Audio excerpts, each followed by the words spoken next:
राज्यातील व आपल्या भागातील नवनवीन घडामोडी पाहण्यासाठी लोकशाही महाराष्ट्र न्यूज चॅनलला सबस्क्राइब करा, लाईक करा, शेअर करा आणि कमेंट करा. काळामध्ये बँकेला कॉम्पिटिशनमध्ये आपण सध्या त्या मार्क काढायची बँक महाराष्ट्रामध्ये मिळवताना फार त्रास झाला आणि हे रोपटं आपण दुष्काळी भागातलं हळूहळू काम करत असताना मगाशी माळेसाहेबांनी सांगितलं काही आपण कर्ज देतो, कर्ज वाटप करतो. कर्ज वाटप केल्यानंतर काही लोकांच्याकडनं चांगल्या पद्धतीनं कर्ज वसुली 100% होतो.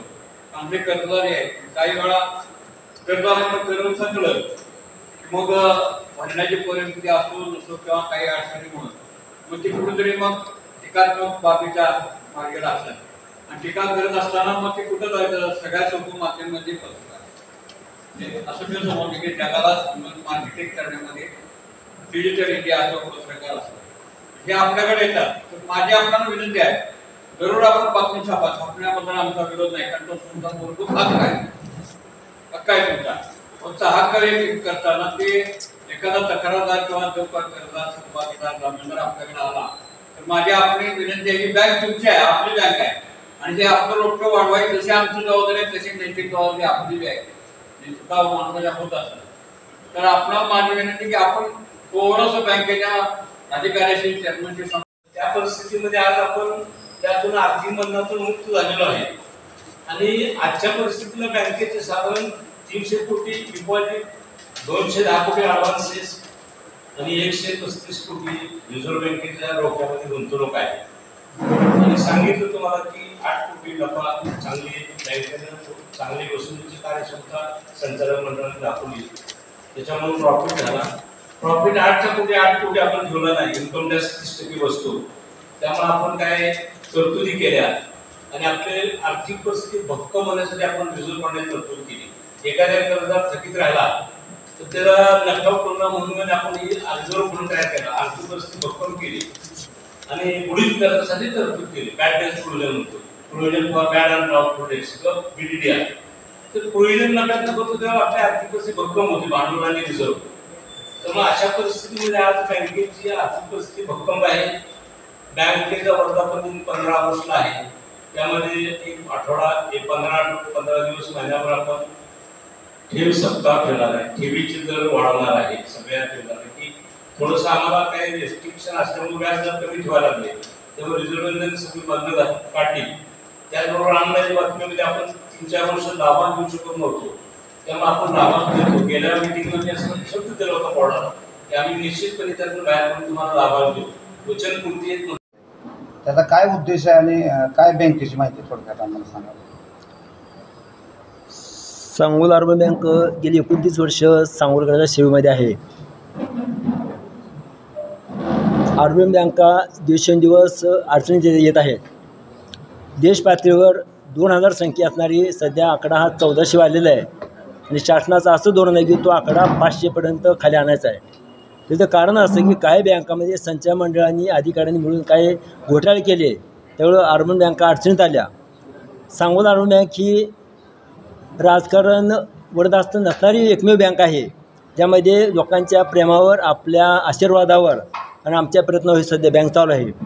परंतु मागा सांगितल्याप्रमाणे आर्थिक मंदीची लाट, लोकांमध्ये निरुत्साह, बाजारपेठेमध्ये असलेली तीव्र स्पर्धा, धंदे व्यवस्थित चालत नाहीत आणि लोकांमध्ये उलफिल डिपार्टमेंट म्हणतो आपण की पैसे असूनसुद्धा पैसे न भरण्याची प्रवृत्ती यामुळे दिवसेंदिवस सर्व बँका अडचणीत येत आहेत.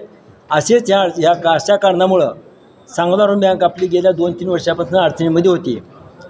रिझर्व्ह बँक काय करते की आम्हाला संधी देते की तुम्ही अडचणीतून बाहेर राहा. लोकांच्या ज्या ठेवी घेतलेल्या आहेत त्या ठेवी आम्ही लोकांना वाटतो आणि कर्ज देतो. त्या वसूल करणं आमचं काम आहे. आपणाला सर्वांच्या माहितीसाठी सांगतो की ज्यावेळेला आम्ही लोकांच्या ठेवी देतो त्या ठेवी परत करण्यासाठी आम्ही वचनबद्ध आहोत आणि आमच्या सर्वांच्या उतार्यावर जवळजवळ बोजे चढले. तर त्यामुळं जरा उद्या बँक अडचणीत आली तर आम्हाला आमची प्रॉपर्टी विकून तुम्हाला ठेवी परत देण्याचा आम्हाला आदेश आहे. त्यामुळे वसुली हा आमचा महत्त्वाचा भाग आहे. दिलेलं कर्ज वेळेत आणि वेळेत वसूल करणं, मुदतीत वसूल करणं हे आमचं काम आहे.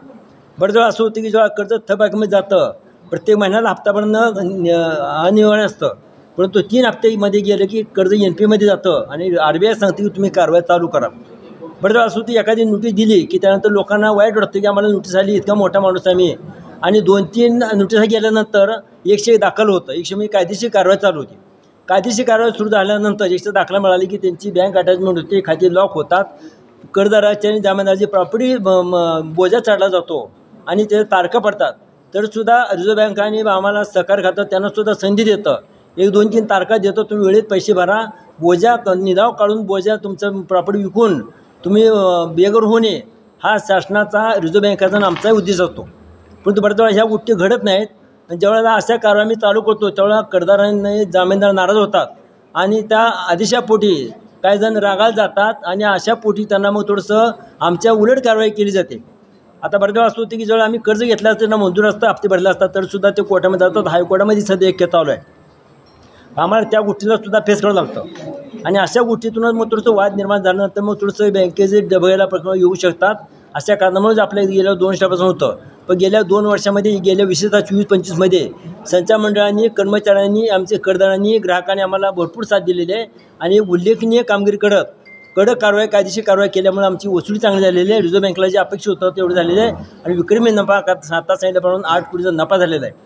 तर त्यामध्ये गेल्या वर्षी आमचा 2 कोटी तोटा होता, तो भरून आता जवळजवळ 2,24 लाखाचा यावर्षी आपला अंदाजपत्रकी नफा आहे आणि यावर्षी 10% 10% आपण लाभांश जाहीर करतो आहे. आमची विनंती आहे आपणा सर्वांना, मग शिवाजीरावांनी सांगितल्याप्रमाणे, की जेव्हा अशी एखादी बातमी ही होते, नाराज जो झालेला एखादा कर्जदार जामीनदार असतो, तर त्यांनी तुमच्या आल्यानंतर त्याचा शहानिशा करावा. बरं असं होती की आतापर्यंत ज्या 10-20 पेपरमध्ये बातम्या आल्या त्या सगळ्या आमच्या फेवर होत्या, मग त्यामध्ये आमची काही चूक नव्हती. एका दुसऱ्या केसमध्ये असं होऊ शकतं. अशा काय बातम्या आली की थबाकी वाढलेल्या, बँका अडचणीत आलेल्या वगैरे, अशा गोष्टीसुद्धा आम्ही सण गेलो. त्या संकटातून ज्या सगळ्या आरोग्य बँका जातात त्या बँकेतून सुद्धा आम्ही गेलो आहोत. पण आपल्या कृपेनं आमच्या सर्वांच्या सहकार्यानं आपण त्यातून बाहेर पडलेलो आहे. भविष्यात बँक